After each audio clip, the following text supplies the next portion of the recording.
ویسے قرآن کریم اور احادیث میں درجنوں مقامات پر اللہ تبارک و تعالی نے اور جناب رسول اللہ صلی اللہ علیہ وسلم نے والدین، بہن بھائیوں، رشتہ داروں اور دوست احباب کے ساتھ صلہ رحمی کی تلقین کی ہے، حکم دیا ہے،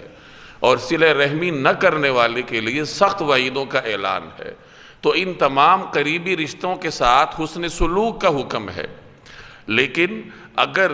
ان کے ساتھ تعلق رکھنا دین کے راستے میں رکاوٹ بن جائے تو دین کے راستے میں کسی قسم کی رکاوٹ کو برداشت نہیں کیا جاتا۔